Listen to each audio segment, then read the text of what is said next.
Hey, what is up guys? It's your boy Speed here, and today my Terrorblade in my ranked game went 15-0, had a ton of farm and a lot of impact. I played Miran in this game, but we're going to be primarily focusing on the performance of Terrorblade. This is going to be for all of you carry players how to actually take over and dominate a game. Yeah, it should just help you guys a lot, because this was not, it's definitely not the easiest TB game. For instance, they have a Timber. I wouldn't say TB is good against Timber. Lina, early game, not good against TB. Late game, yeah, I would say TB Scotty counters Lina very hard. PL, definitely not a good TB matchup. He can purge your reflection, and he burns your mana. And finally, Lion. Pudge, meh. Lion's definitely a TB counter as well. So let's get into it. But before we do, remember that we do actually run a website. Believe it or not, if you click the like button, you'll eventually get 50% off on the GameLeap website. Not right now, but if you click the link down below, you can actually go check out the website. We post content there every single day that's going to help you get to the next level. Literally, I make videos on so many different topics. I just started making an Invoker course, for instance. Before that, I did a support course. And you can check these videos out over on the GameLeap website. You're going to watch them and you're going to be like, wow, Speed, I wish I knew from the beginning how great this service actually is. Nah, I'm just playing, but it actually is. So click the link down below, go give it a shot, and I'll see you guys there.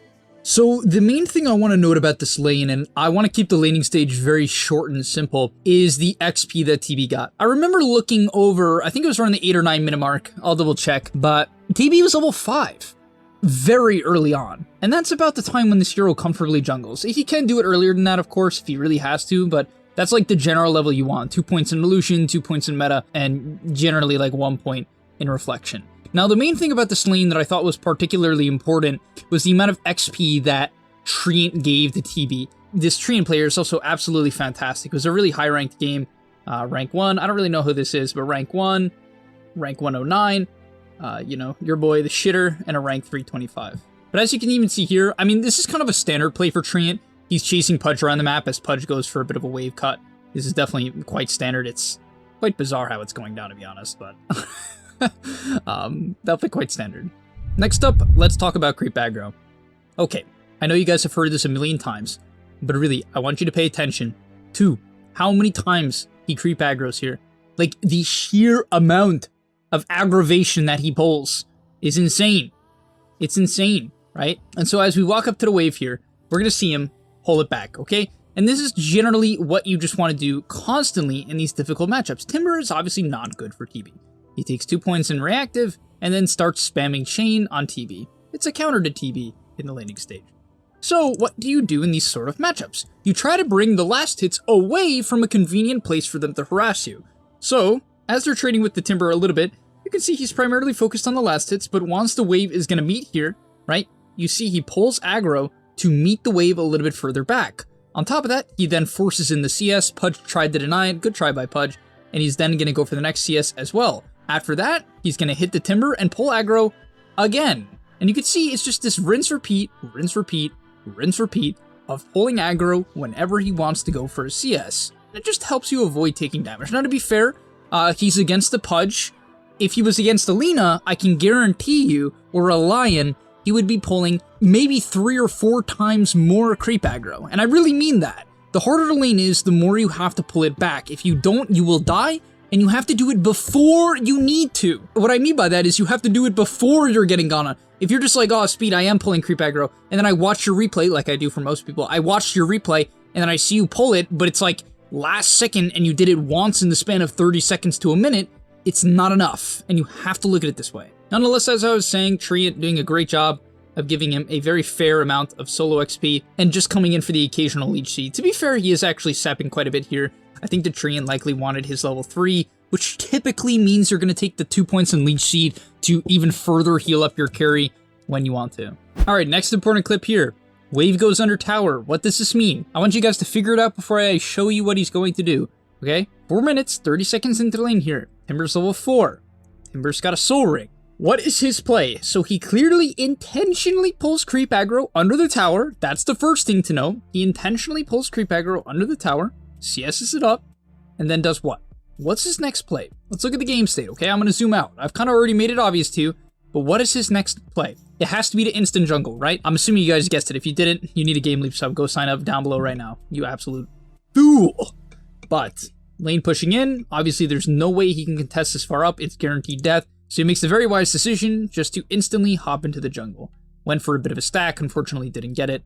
I love the attempt, right? And he knows at this point in lane, this is where he has to start playing the minigame of I'm gonna jungle unless the wave's under my tower. And frankly, against Timber, honestly, even under the tower is just not safe, right? This matchup just becomes unplayable once Timber hits about 4, especially level 5. So yeah, he ends up jungling, and then Pudge contests him. I have no idea what this was from Pudge, but sometimes you just get a solo kill. Okay, great. Now when you head into the jungle, what do? Well, there's a couple things you need to do. Number 1, don't be afraid of pop meta. Sure, he was using it for the kill there, but in general, it's a good idea to use it to jungle, especially if there are stacks. If there are stacks, it's an 100% chance you pop it. The only time you wouldn't pop it is if, let's say, there's ancient stacks and you know you're going to shift over to it. You can save the meta until you get there, but in general, you're much better off just popping it and immediately increasing the meta farm you're going to get. But yeah, pretty simple gameplay, right? Sustain during the points in time in which you can against Timbersaw, right? Do a good job pulling creep aggro and asking Terrain for solo XP, and then just heading into the jungle. He does it extremely well, he understands his timings, jungles extremely efficiently, and makes his game much better than I think most people would. By the way, this is probably my favorite. This is this type of stuff. I wake up and I'm just like, yeah, I want to go back to base when it's perfectly efficient. And this type of play that really changes your game. So he's jungling, right? Jungling back towards the base. It's really good to do this. So anytime you're in the jungle and you're about like half HP, this is pretty advanced, but that's when you want to start like planning to go back to base, because you have 2 options.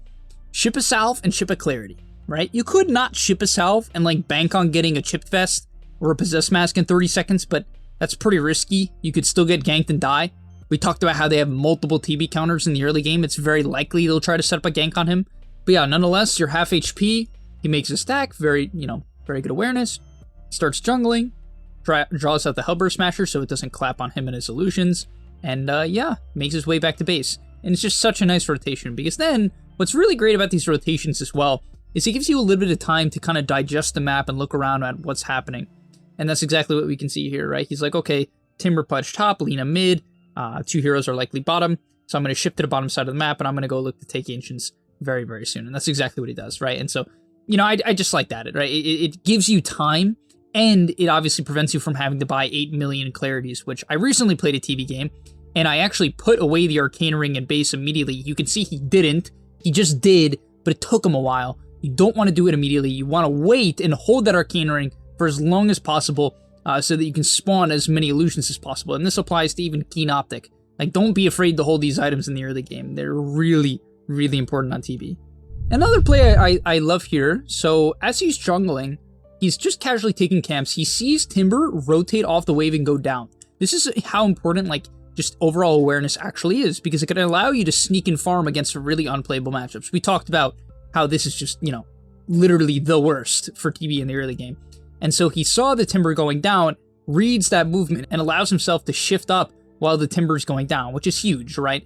Honestly, I'm a little bit surprised that Timber didn't continue to run at TB. I feel like that's the play I would have made. It is Brax, so I'm not going to say like, hey, he's making the wrong play. He saw a big fight going on mid, and I think he just decided he could get the tower, but nonetheless, great play by TB. You can see you have to have this spatial awareness. You have to have this constant awareness to look at the map and find these gaps for farm. These are the small things. I know they look small, but these are the small things that allow him to farm 2 creep waves there, almost 3, instead of just having to hit a bunch more neutrals, which is not bad. It's good to hit neutrals, as we've seen, but it's not optimal. And one more time, just for good measure, don't be afraid to pop meta to take Ancients. Pops it here, farms up a stack of Ancients. I didn't show you the whole thing for time's sake, but please don't be afraid to do that. Next up, brief discussion, timings. Okay, 15-minute mark here. He has these major timings. To be fair, he really went kind of a weird build here. What I mean by that is, like, he didn't even buy a wand, which is kind of bizarre, or raindrops. I definitely highly recommend raindrops. I think it's a bit of a mistake to skip it, just really for the mana regen. It's basically an extra illusion every like minute and a half, which it adds up considering you're going to use it in team fights as well. Like, it prevents you from getting bursted, so that's my personal take. Nonetheless, I like what he does here. I think this is really good once again awareness. Just like, you can see how the best players, they don't get caught up purely in farming. They farm a lot more than you do, right? I always stress how, like, guys, if you're 3k, 4k, 1k, 2k, it doesn't matter. You have to farm more. You have to farm more. You have to shove in more waves. You have to get out on the map and get in these deep waves. Look at his illusions, right? Illusion deep in the wave. The only reason why he left bottom is because he thought he was getting ganked.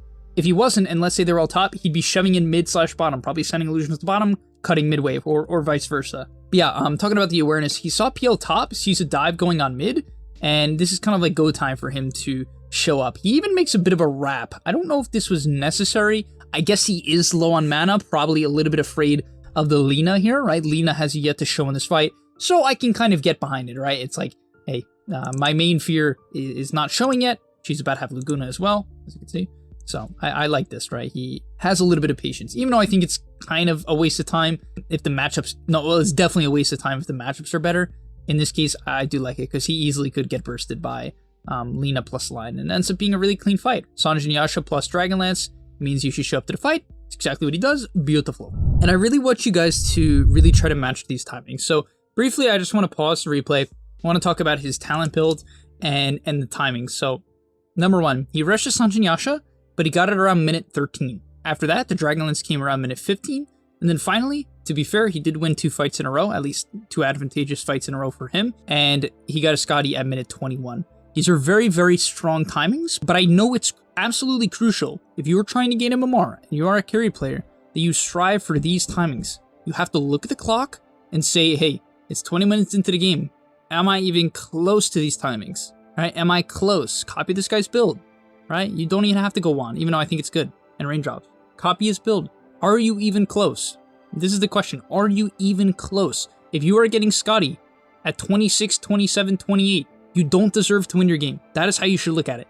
Like, I feel very strongly about that. And you guys should too. And yeah, for the talents, at level 10, he took evasion. Makes a lot of sense. He's against PL. Don't want to get your mana burn as fast. And Lina mid. Super good evasion game. Taking the HP. A lot of burst damage, right? Lion, Lina, Timber. Definitely a great HP game. In terms of the 20 and 25, I'm actually a bigger fan of Contra Image Duration. I just feel like it really enables, well, number one, it enables you to have an extra illusion running around. And number two, it enables the split pushing illusions just to stay for an extra wave in a lot of scenarios. Really allows them to clean up like that 1 extra wave or those 2 extra creeps, and it really makes a big difference. So I'm personally a massive fan of Contra Image Duration, and a level 25 generally Metamorphosis attack range is better. Just prevents you from getting kited, and it allows you to siege high ground.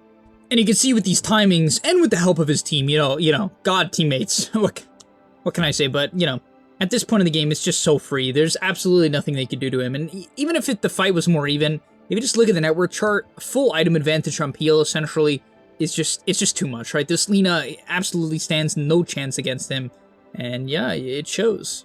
And briefly, quick intermission, very important news here, okay? Very, very important news. As you're gonna see, the best Mirana player in the world is pushing out mid. Now, I just want to show you the beauty in this clip. Leaps out, hesitates on the arrow, doesn't throw it, still has 2 leaps, proceed to not cast another leap, instead goes for the Force Staff, doesn't get the leap off, and dies. The main thing you want to learn from that clip is basically how not to cast your spells. So when you get gone on, you want to make sure that when you have a defensive spell, you actually go away from the enemy. You know, it's very important because if you're close to them, they typically do damage. Right, so here, I should have leaped away and then thrown my long-range nuke, which I proceeded to hesitate on, walk towards the rotting character, and perish. I kind of assumed he'd run away. Turns out this guy's a freaking psycho, but nonetheless.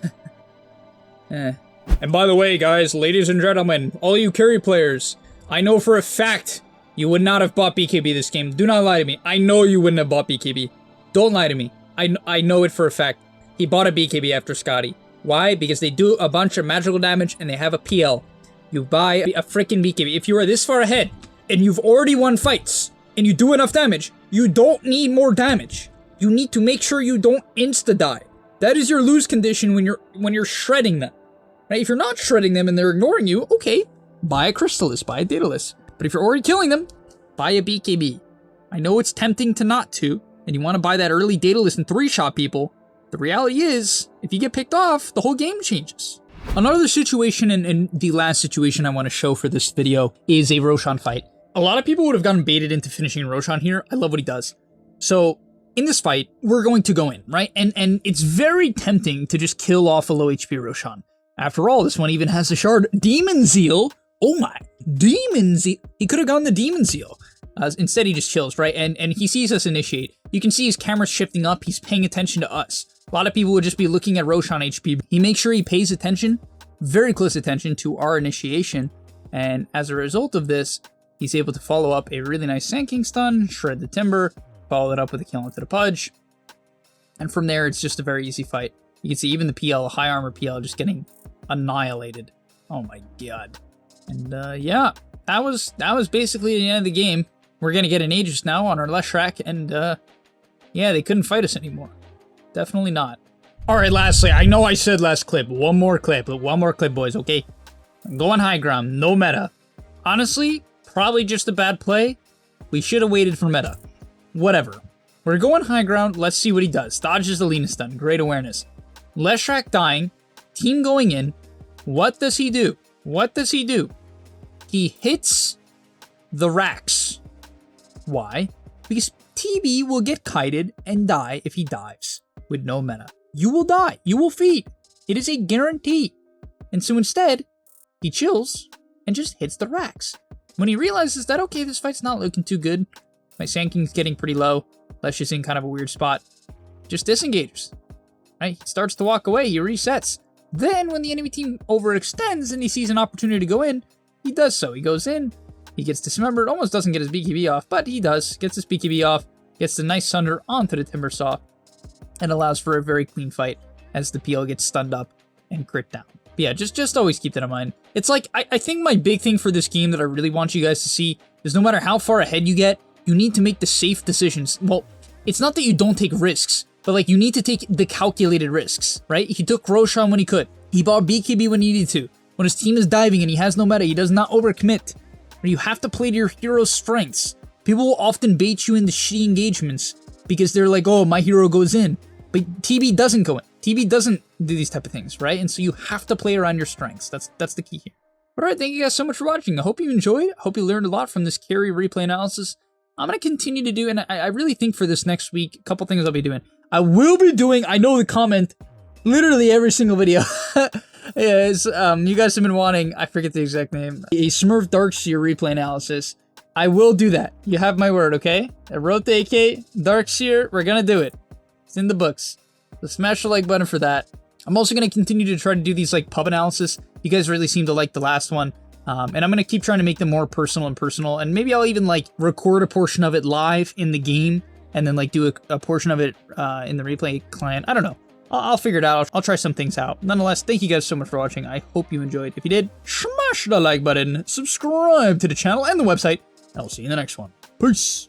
And that's all, but remember, before you leave, come on, before you tune out, subscribe to the GameLeap website, where we are going to help you get to the next rank. If you're stuck, click the link down below, and I'm out.